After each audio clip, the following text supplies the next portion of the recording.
Namaskar, all of you. Welcome to new session.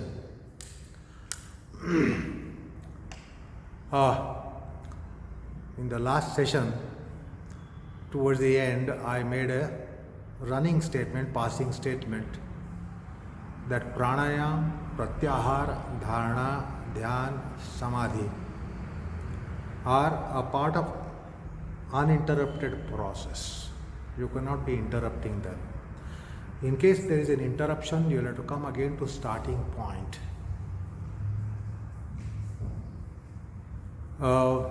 Like in case of asanas, we are aware of the fact that we can say, I practice asanas in the morning, pranayama in the evening, or vice versa. Then people are also in habit of saying, I practice pranayama in the morning and dhyana in the evening, or vice versa. Dhyana invariably, without exception, must commence with pranayama. Then I told you that there is a grosser pranayama. Gross pranayama, subtle pranayama, and then pranavatmak pranayama, that is incorporation of Om or incorporation of mantra, incorporation of nama, and pratyahar, dharana, dhyan, samadhi.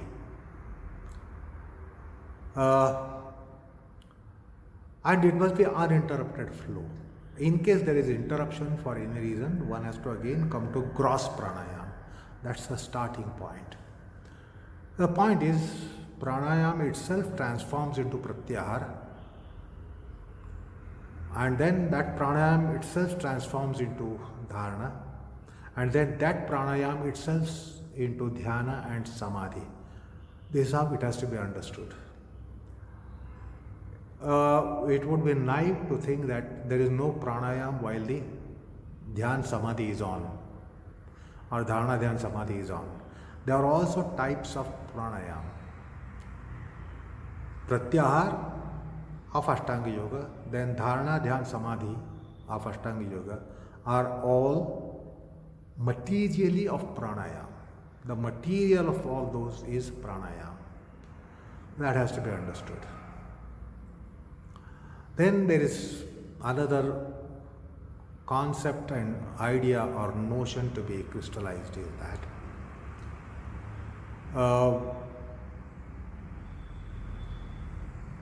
the pranayama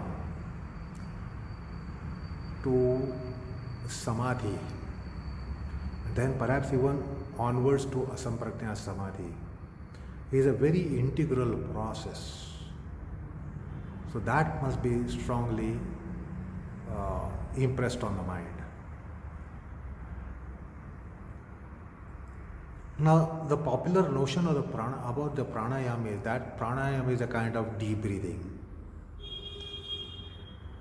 It's a kind of slower and deeper breathing, perhaps.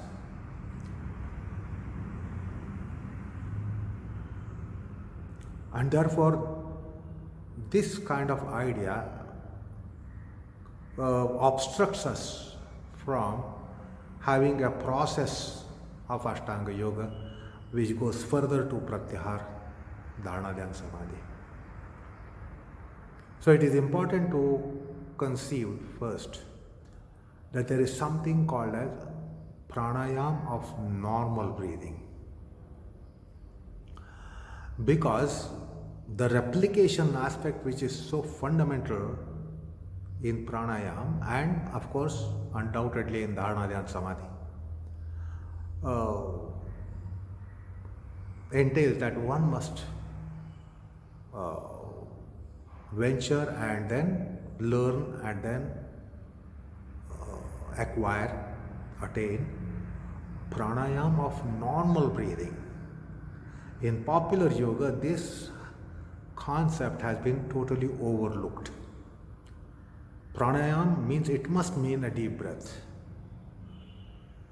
It's not necessary that pranayama should be always of deep breathing, because if you put that condition that the pranayama must be of deep breathing and only deep breathing aspect is pranayama,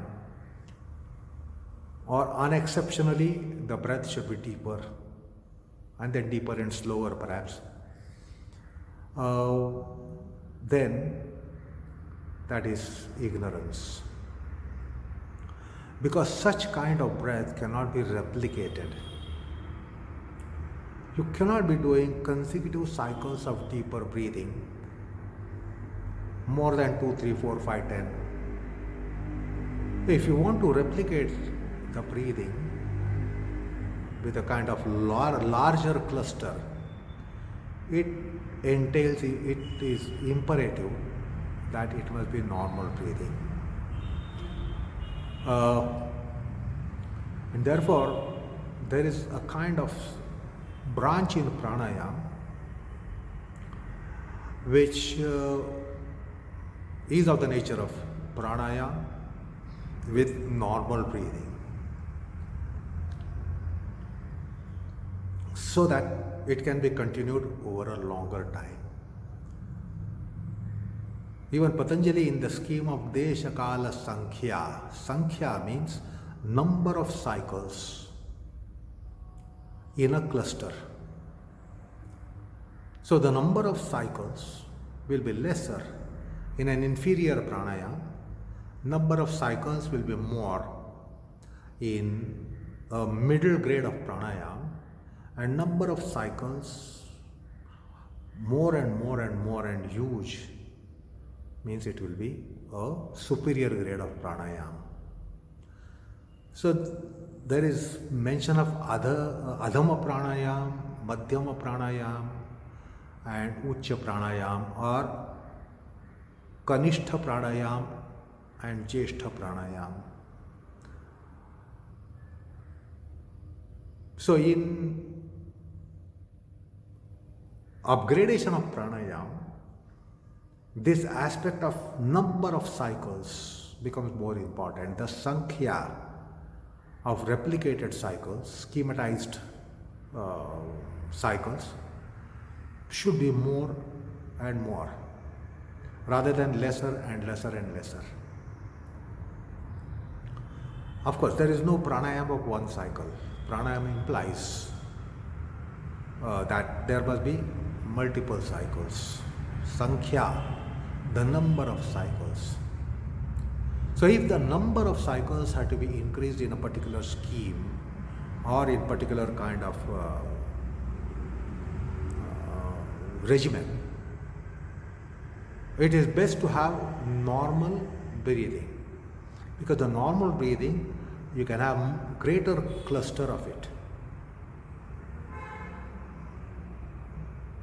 The cycles, say, in 10s and 20s and 30s and 40s, etc. 10s of cycles, 20s of cycles, 30s of cycles, 40s of cycles, hundreds of cycles. It will depend upon the normal breathing. Not being in normal breathing, you will not be able to have this.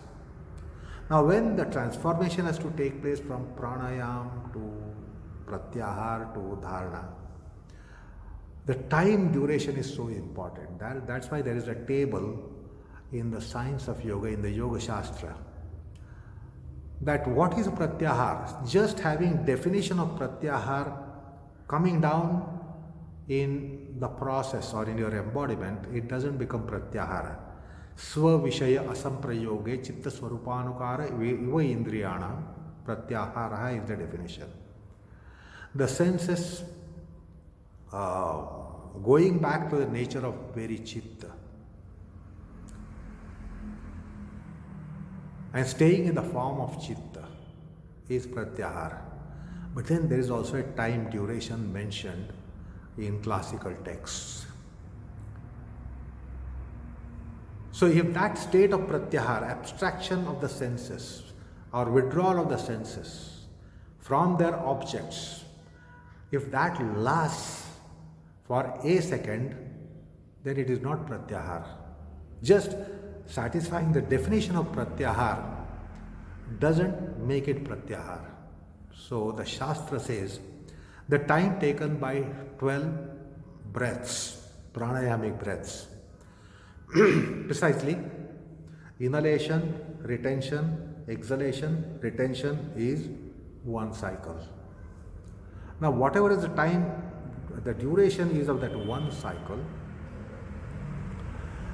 multiplied by 12, that duration is the abstraction of the senses and the senses getting into the very nature of chitta. If that lasts for the duration of 12 cycles, it is pratyahar. So if you hypothetically presume that one cycle takes 1 minute, inhalation, pranayamic, retention, exhalation, pranayamic, retention. If this pranayamic cycle, hypothetically, as a presumption, if it is taking 1 minute, the pratyahar characteristic must last for 12 minutes. Then only it is pratyahar. If it lasts for 1 or 2 or 3 or 5 or 10 minutes, it is not pratyahar. So that's a table given in the Shastra. That pratyahar condition must last for the time taken by 12 pranayamas. And here, hypothetically, we presumed 1 minute for one cycle. If it is half a minute for one cycle, then it will be 6 minutes of pratyahar characteristics to last. Then only it is pratyahar. Then for dharana, it must be, if it is 12 minutes, then 12 into 12, 144 minutes of dharana, by definition, would be only dharana. If the definition lasts for only 1 minute or 2 minutes or 10 minutes, it won't be dharana. It must last here hypothetically for 144 minutes. So understand, particularly in our times when we believe practice of yoga for half an hour, 45 minutes, which doesn't include pratyahar, which can never include pratyahar. And even if it comes technically, it won't be pratyahar, because 144 minutes, according to our hypothesis here, presumption here, 12 into 12, 144 minutes. And if the dharana definition lasts for another 12 multiplications, deshabandha chittasya dharana, if that the deshabandha, the confinement aspect, arrestation aspect lasts for 12 into 12 into 12, then it is dharana. 12 into 12 into 12 into minutes is dharana.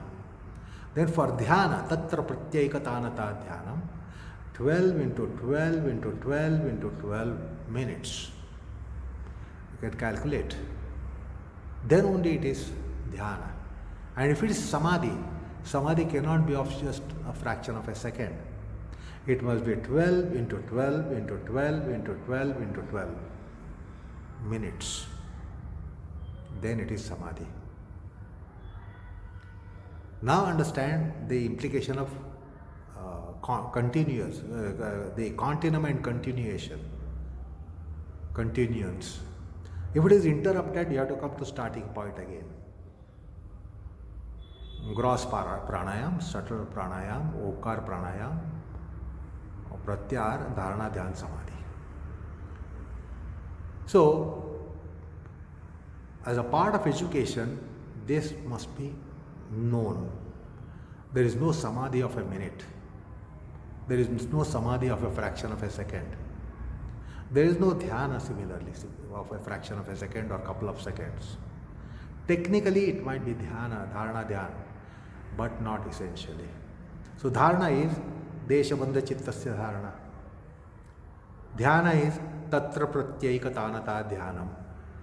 The pratyaya, the cognition of that meditation must last, and there must be continuation of it, a flow of it. Taila dharavat, like oil flow, it must be flow for dhyana.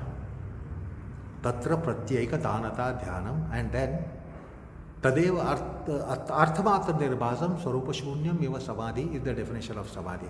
So that Arthamatra content and Swarupa Shunya, I-ness gone, meditation gone, only meditated object is there, then that is Samadhi. So that should last for 12 into 12 for pratya, into 12 for dharana, into 12 for dhyana, into 12 for Samadhi. So understand here, from the Shastra point of view or scientifically. That is one thing. Now, if it has to last for such a long duration, then it implies that the breathing should be normal. Breathing not being normal, you will not be able to have such a long flow, continuum to such an extent. Therefore, normal breathing is fundamental to dharana, dhyana, samadhi. So if we are thinking of dhyana in our yoga, it should be understood that it should be normal breathing. Normal breathing process must give us pranayama, pratyahara, dharana and dhyana. So we'll have to develop this normal breathing pranayama to a very great extent to have evolved the whole efficacy of pranayama. What is that? Prakasha varna kshaya, and then dharana suchi yogyata, qualification for dharana, and the prakasha varna kshaya.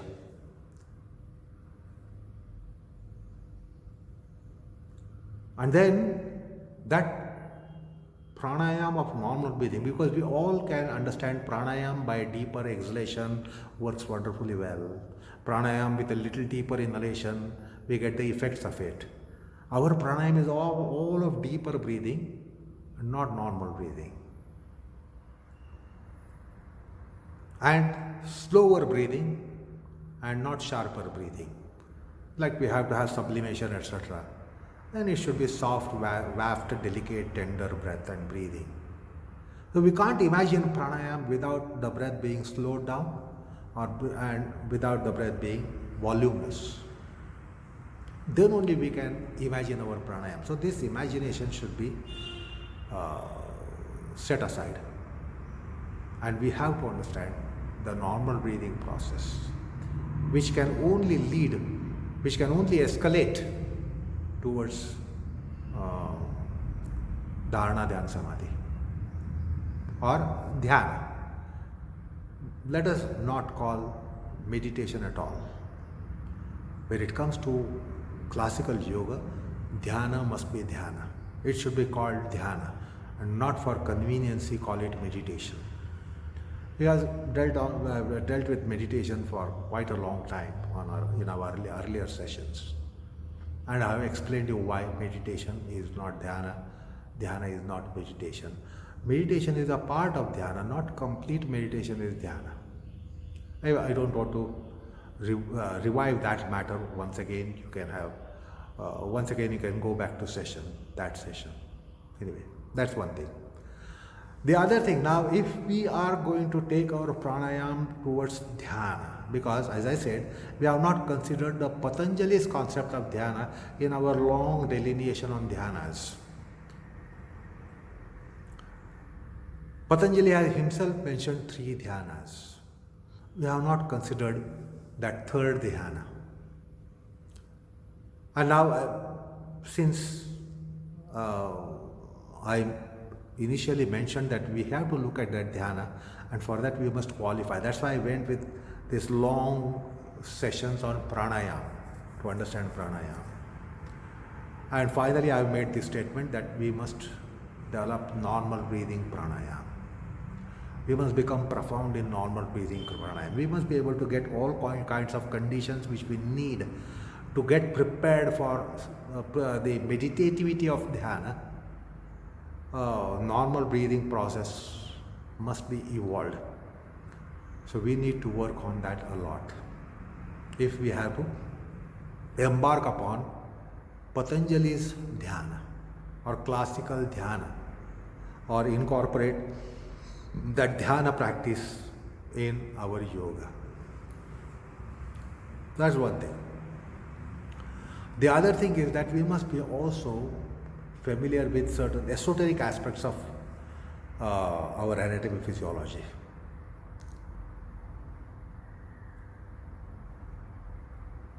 So basically, why our dhyana is disturbed? Many times you sit for your meditation and you see that your mind rebels, and the mind is more uncultured, uncivilized when you decide to sit for dhyana. It becomes more turbulent, it becomes more violent, it becomes more fluttering, it becomes more and more fugitive, it becomes more and more mercurial. You can sit quiet, mind will be quiet, but sit for meditation, mind will start playing monkey's game. And more often we experience this. When you decide to do meditation, you lose the placidity of your mind which you had before starting it. Mind was quiet, but then by your meditation, mind becomes more disquiet. Mind becomes more monkey-like, more fugitive, more mercurial, more bizarre, more out of order. Why is this? Have you ever questioned? That otherwise I am quite cultured in my mind, but when I sit for meditation for a while, then take up a japa, the mind plays all sorts of foul games, and it's like a child, unwieldy child, naughty child. Mind becomes like a naughty child. Why is this? It is because of, one is that we have not done any vasana management. And therefore, in process of yoga, asana, pranayama, etc., we need to tackle this aspect, vasana management. In esoteric anatomy, it is spoken that there are three granthis, knots. In the head region, we have ahankara granthi, identity granthi, the I-ness and mine-ness. Our I-ness and mine-ness is nothing but complicated knots. Why it is complicated knots? Because if I speak of myself, who am I? I am man. Then I have caste, class, creed, gender, status, stature, etc., conditions, etc. So it's all knotting of that. That is what the pronoun I is. Pronoun I has all upadhis, delimitations such as caste, class, creed, race, genetic background, genealogical background, age, gender, condition, state, status, stature, so many things. All these are in a knot, and that's the complexity of identity. Our I is never plain. Lots of complexities: man, woman, young, old, etc., strong, weak, healthy, unhealthy, wise, unwise, intelligent, stupid. What are we? Characterize the pronoun I. You will have certain characteristics. You will say, I am intelligent, I am strong, I am healthy, etc., etc. There are so many things where these are coming in a knot form. That is what gives you your pronoun I. If this knot is not there, if the KNOT knot is not there, then you don't have crystallization of your pronoun I. So that is called ahankara granthi, knots of identity. Ahankar means not ego and pride.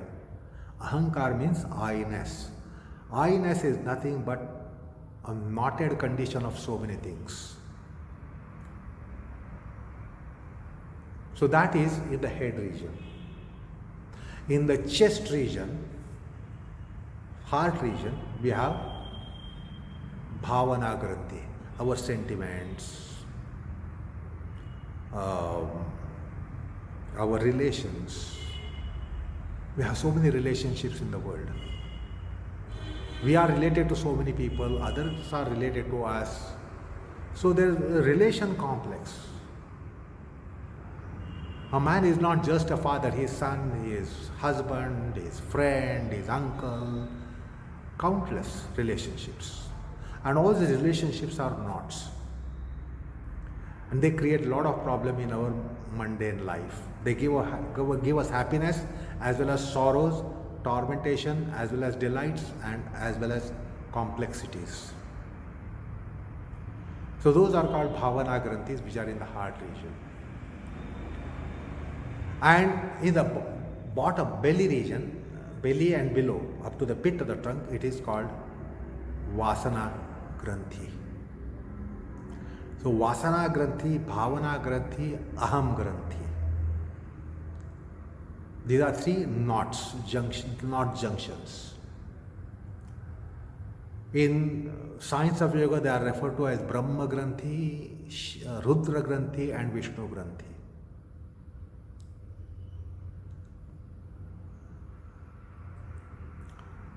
So those are technical terms, Brahma granthi, Vishnu granthi, Rudra granthi. But for us to understand, we can understand them by their profiles.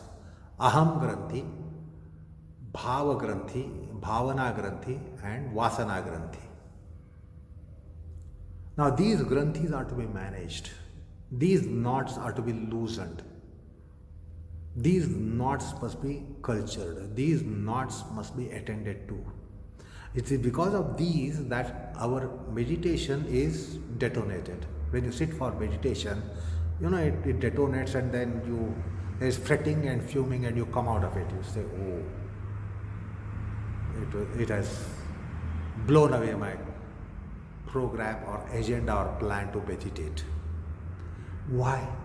The vasana vritti, bhavana vritti, and aham vritti goes on playing a havoc. So, we must know how to carry out this management.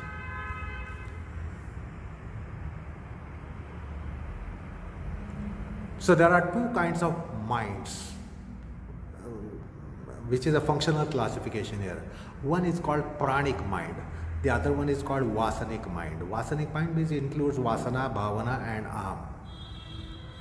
Because aham is also vasana, bhavana, emotion is also vasana. I-ness is also vasana, tendency. Emotionality is also tendency. And of course, the vasana referred to earlier is also tendency. So the Granthi Traya precept or scheme has to be handled in asana and pranayama. So these granthis are cultured. Now, from the point of view of these granthi management, the mind has a classification twofold. One is pranic mind, the other one is vasanic mind. Now it implies that when you are going for dhyana, there has to be always, invariably, without exception, in any hierarchy, there must be nama, there must be mantra. Without that, there is no japa. So mantra japa, nama japa is very fundamental to dhyana, not meditation, the fashionable meditation of our times. There can be meditation without japa also these days. But dhyana implies, it is imperative that there must be japa. Now japa is pranikriya, pranakriya, because there are letters. There is no japa without a letter or without letters, without body of letters. That is prana. Prana kriya, you have understood that there is vowels and consonants and words and namas, bija mantras to mantras. They form the material of japa.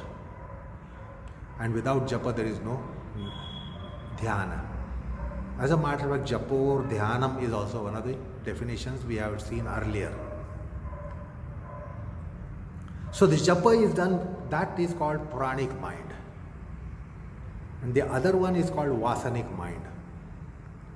So they will have combat.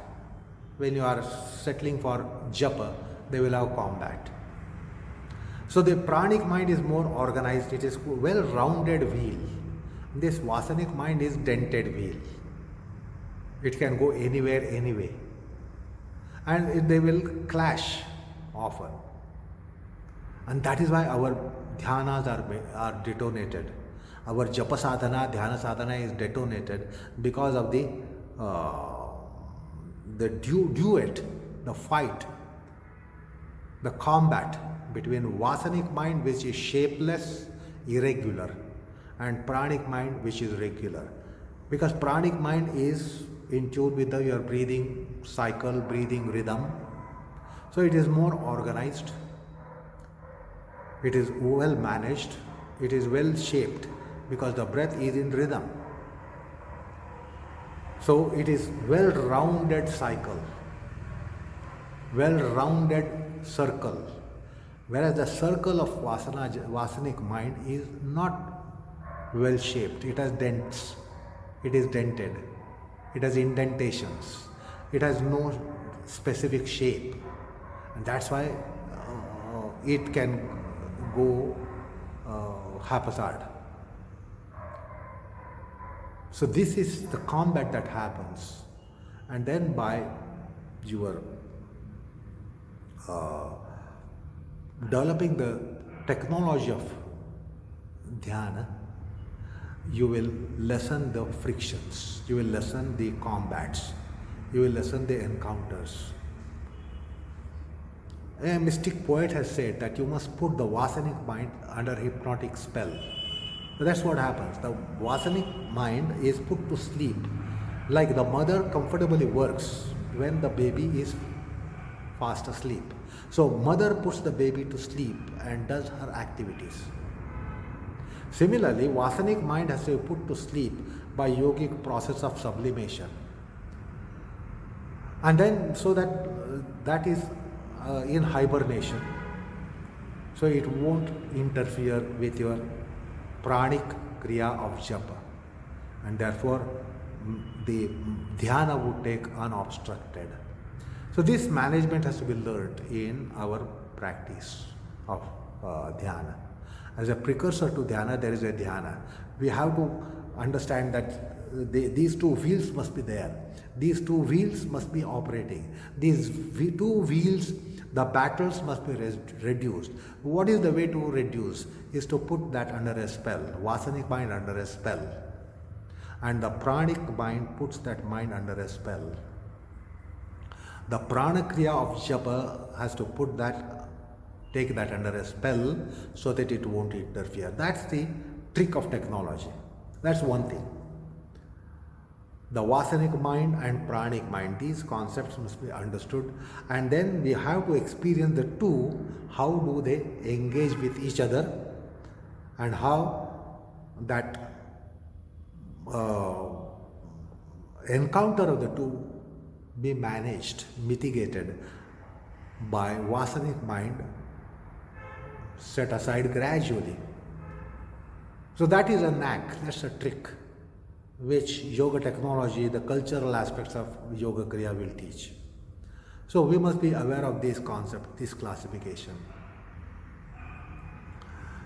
Then vasana management is part of yoga, where the body is sublimated, mind is sublimated, body is cultured, mind is cultured. Otherwise there are vasanas, there are body vasanas, sharira vasanas are there, indriya vasanas are there,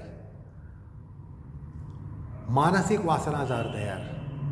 So all these vasanas have to be understood and they should be managed in process of classical yoga.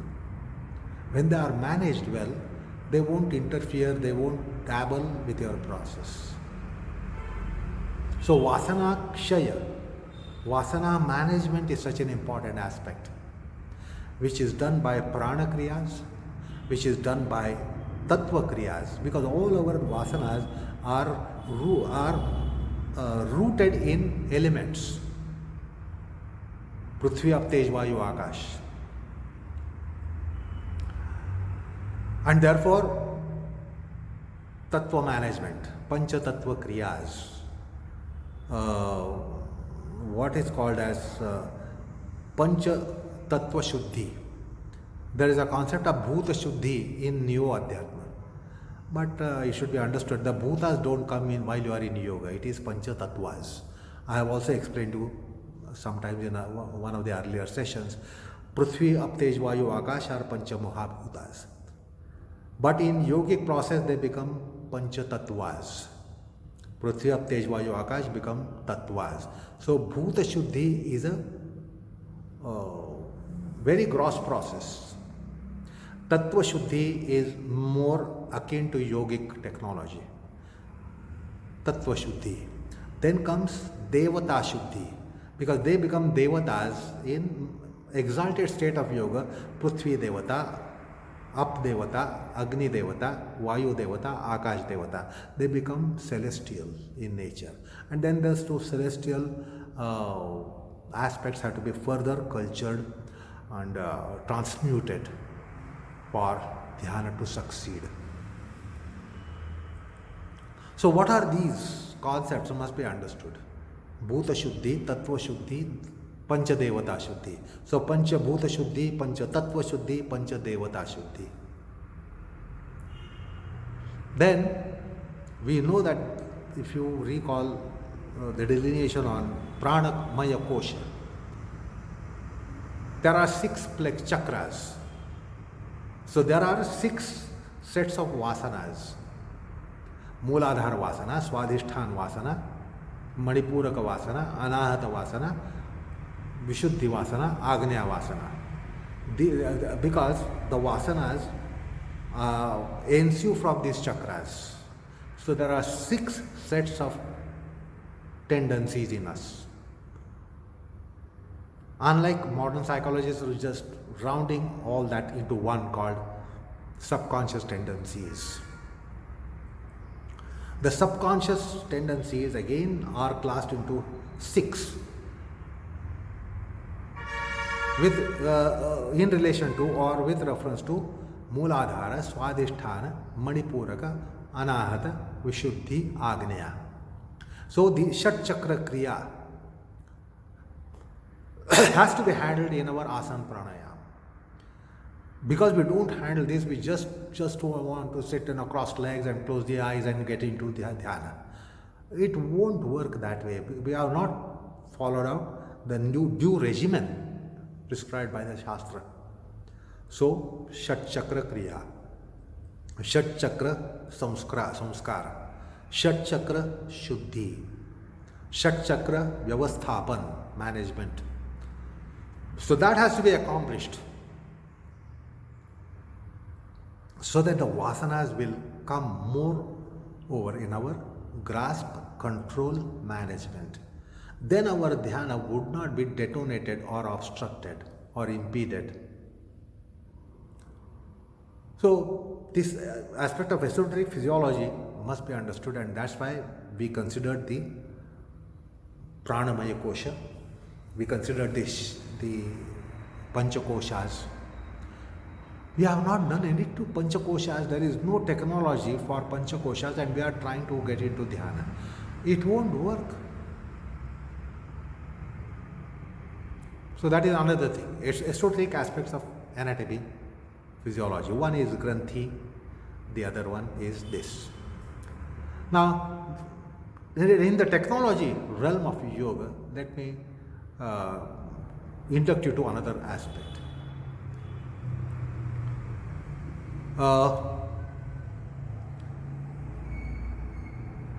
That is called Kala Sandarbha. So usually, ideally, we get advice from anyone, any Tom, Dick and Harry. Don't go to past, don't go to future, be in present. And meditation is to be in present. Meditation is to be in present. And that is only possible if you shun yourself from the past and shun yourself from future. So this Kala Sandarbha, because this is time, past, present, future. These are time aspects. So some consideration of the time aspect is important here.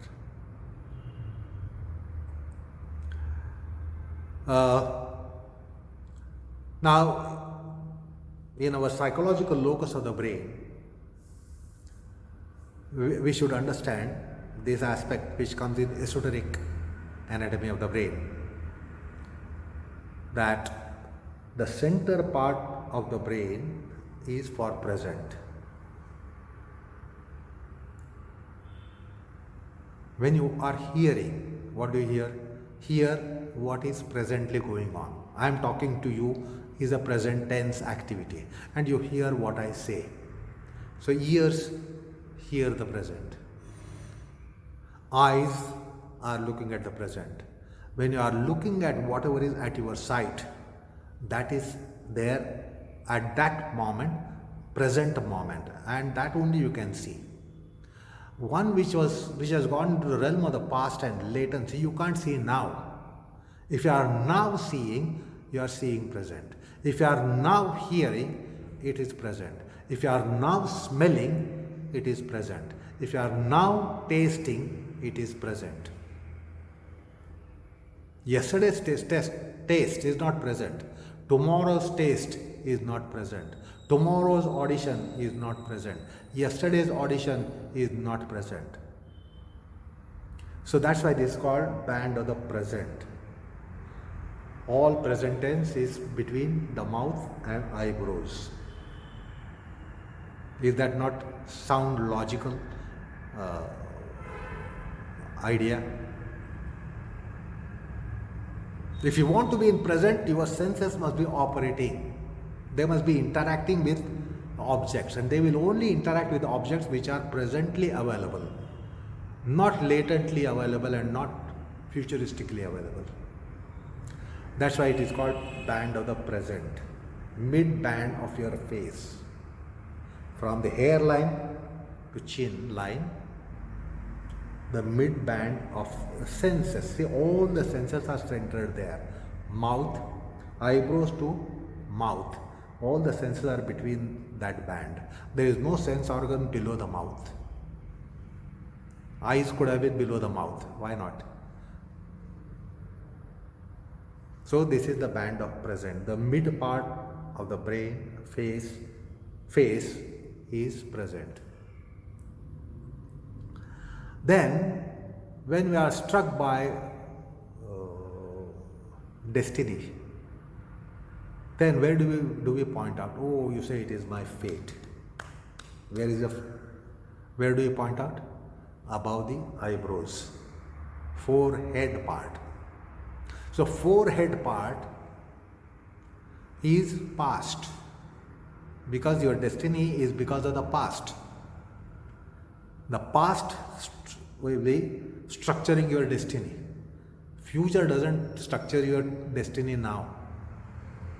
So past structure. So this is the past tense psychologically. This is the present tense psychologically. And then future, the mouth up to throat. This is the future. Because you resolve, you decide, you plan. It's all oral act, resolution, decision. It's all an oral act. You decide to do something for tomorrow. You plan to do something for tomorrow. That is a speechly act. So part below this up to the throat is future tense of you. So future tense, present tense, past tense.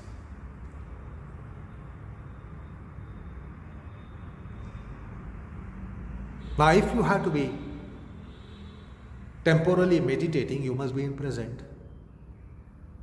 This is what is popular idea. To find out what do you have to do to put to rest the future band and put to rest the past band. or veil them. You have to veil the past band and veil the future band to be in present. If you have that idea that meditation is to be in present. That's one thing. So something has to be done with that, the three bands. So take your eye vision or even closed eyes awareness to the brain, you will have turbulence. Because the future is not known, and therefore it's a condition like you are in a dark place, lots of apprehensions, what you call as groping in dark. So when you draw your awareness to the forehead region, there will be such condition, discomfort, you will never be comfortable. By drawing your eyes up or your awareness up into the forehead region. When the eyes are kept in the present itself, and when you create the abstraction, eyes can go back. This you have to experience by yoga technology. Eyes going in. You have what? Eyeballs. Eyeballs should become eye saucers. Eye plate, eye saucers, eye valleys, which is the pratyaharic technology. So that must be mastered. Then any management of the past tense in you, that is by your vachik khya, that has to be done. Now understand, it is a kind of paradox. On one hand, idealism says don't go to past and future if you are to be meditating. Must be in the present to be meditating. It's a cerebral meditation, you must be in present. Don't go to past and don't go to future. But understand the implications of it. There is no present detached to past, because from past you come to present, and the future or present comes from future.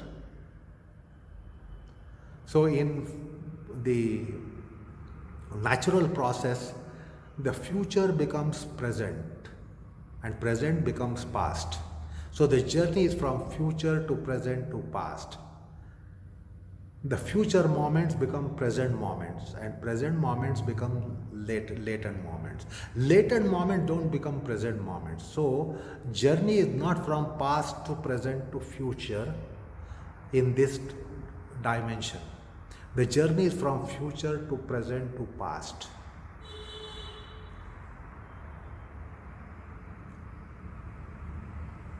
While in our thought process, psychological process, cerebral process, we can come from past to present to future. But that is reflection. It is not true. There is a virtual reality in holding that the journey is from past to present to future. That's the virtual reality. Actual reality is future to present to past. The potential becomes actual, and actual becomes latent. Latent doesn't become actual, and actual doesn't become potent. Do you understand? So potent to actual to latent is the journey, not latent to actual to potent. So this metaphysical aspect must be understood, the metaphysical reality and virtual reality. Virtually you will think that the past and present are connected. You can't have disconnection. Where is the present coming from? In virtual reality it might come from past, in actual reality it will come from future. So in no case they are disconnected to future and past. Therefore it is highly idealistic to think that banish the past and banish the future and stay in present. This is impossible, because it's a continuation. Time is running. And how does the time run? From potential to actual to latent, and not from latent to actual to potent. potential. Journey is that way. So this must be clear, that you can't be disconnecting the past and future altogether from your present, because the present is ensuing from future as far as the reality is concerned, and otherwise the present is coming from past if there is a virtual reality of that kind.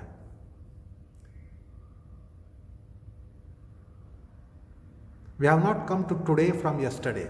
We have come to today from tomorrow. What was tomorrow has become today. Has become today. And this today is going to become yesterday tomorrow. The journey is not the other way around. Yesterday doesn't become today, and then today doesn't become tomorrow. Tomorrow becomes today, and today becomes yesterday, chronologically. So this must be understood. And then there is a connect. You can't disconnect and just pick up the frame of present. There is connectivity of present with the future as well as past. Because the present is just for a moment, precisely a moment. Moment means infinitesimally finite unit of time. Infinitesimally finite unit of time. In one moment it will become past. So the future, the present is connected to past because of its immediacy into past, going to past. You cannot disconnect, you cannot break.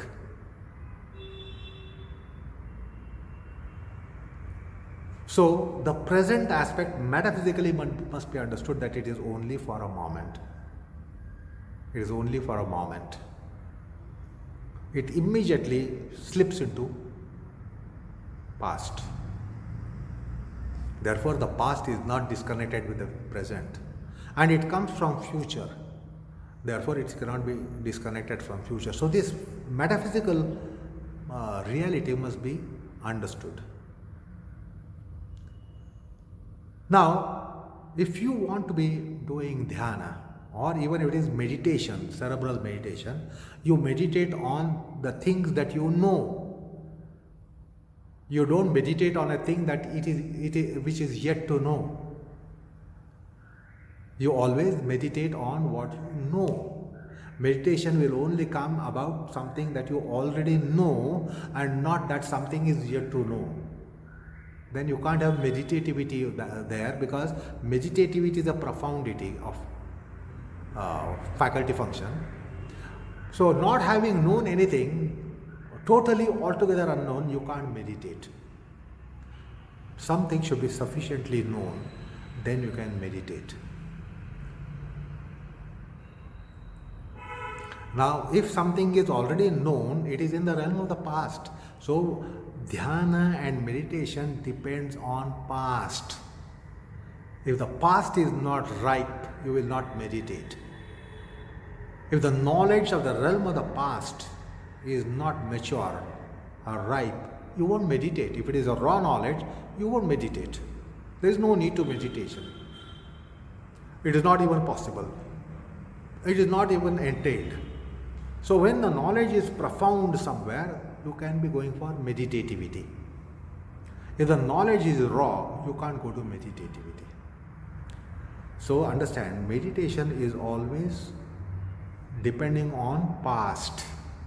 There's a hollow idealism to banish the past to be in dhyana, or banish the past to be in meditation. Because the material of meditation, the object of meditation will always come, the support of meditativity and meditation and dhyana will always come from past, already known, profoundly known, profusely known, thoroughly known. So you can't be having, cannot be adversary of past, because meditation will come from the past. If it is from the past, neurology says the back of the brain is past brain.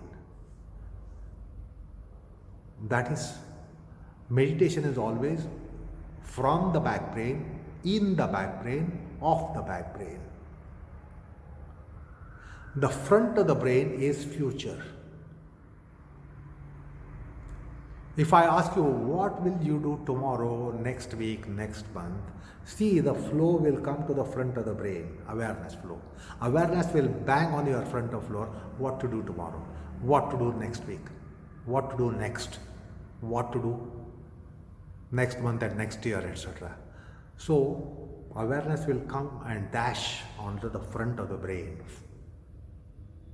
But if I say, what did you do yesterday? What did you do last week? What did you do last month? Your mind awareness goes to the back. So that is the past. This is the future. So this is the future. This is the past. Meditation, dhyana is always in meditative brain. That's why that is called back brain, meditative brain and old brain. That's called old brain as well.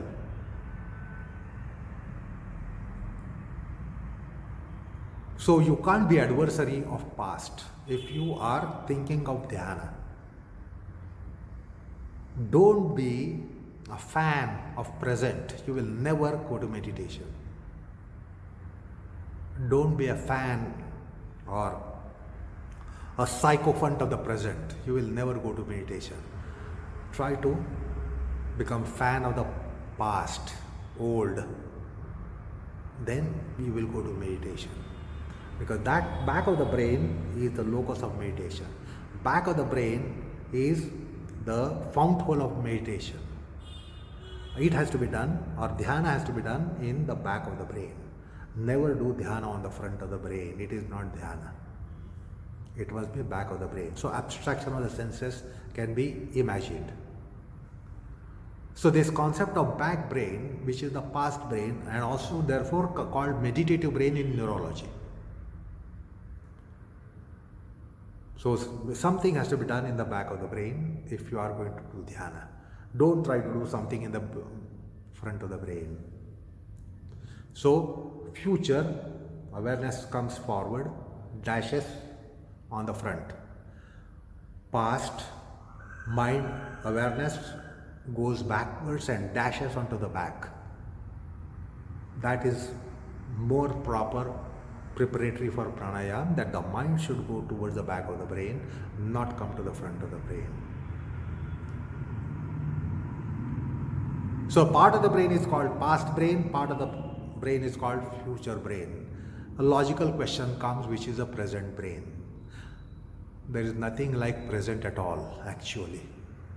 You just can't be catching the present moment. It will be cluster of moments.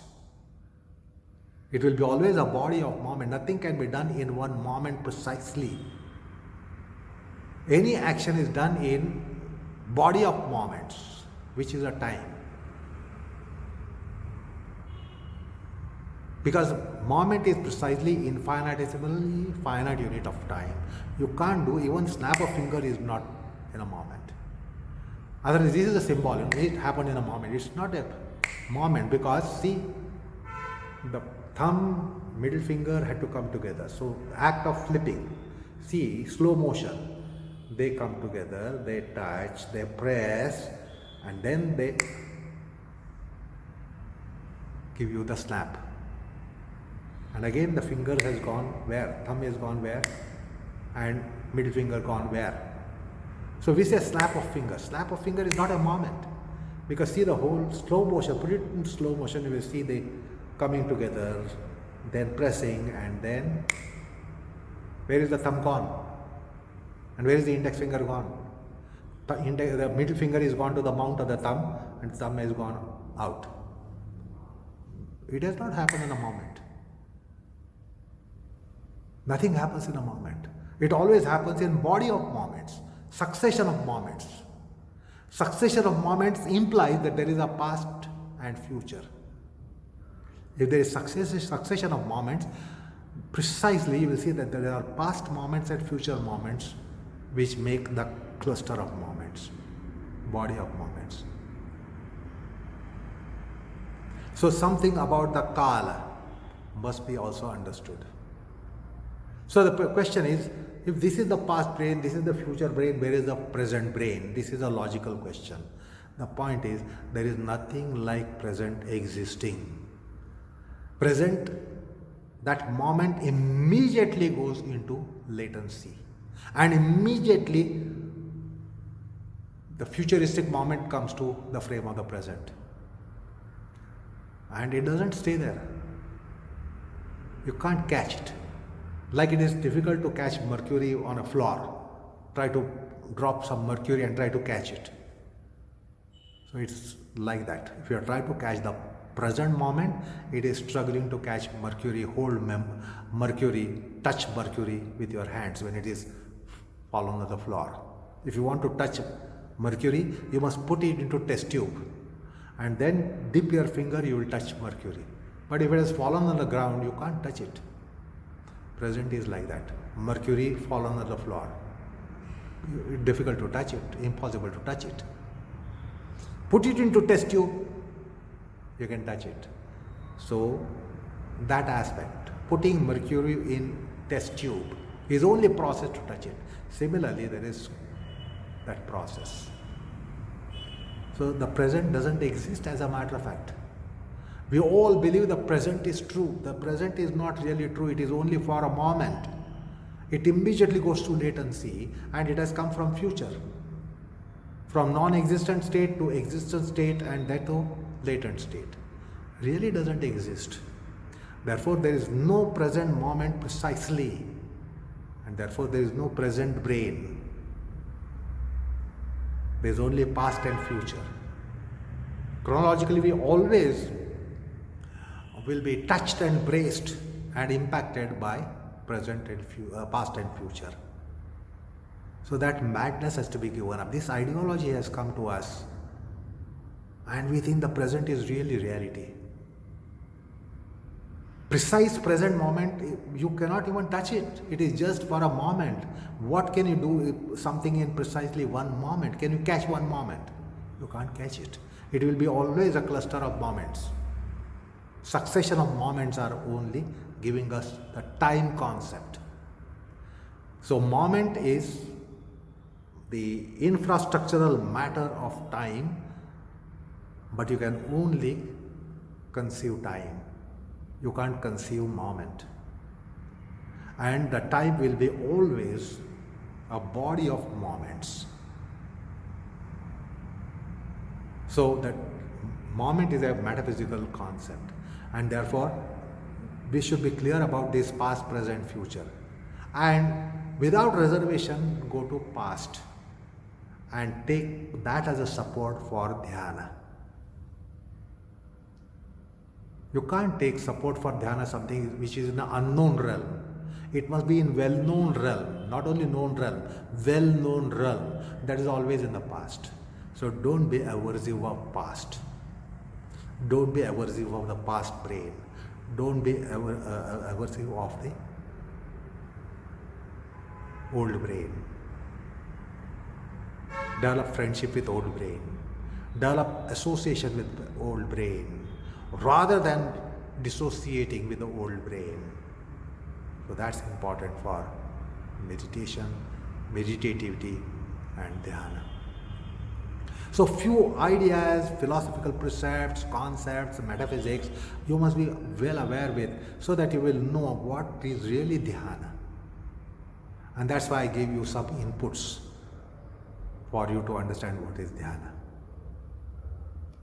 So that should be enough for the time being. Namaskar all of you. Thank you very much.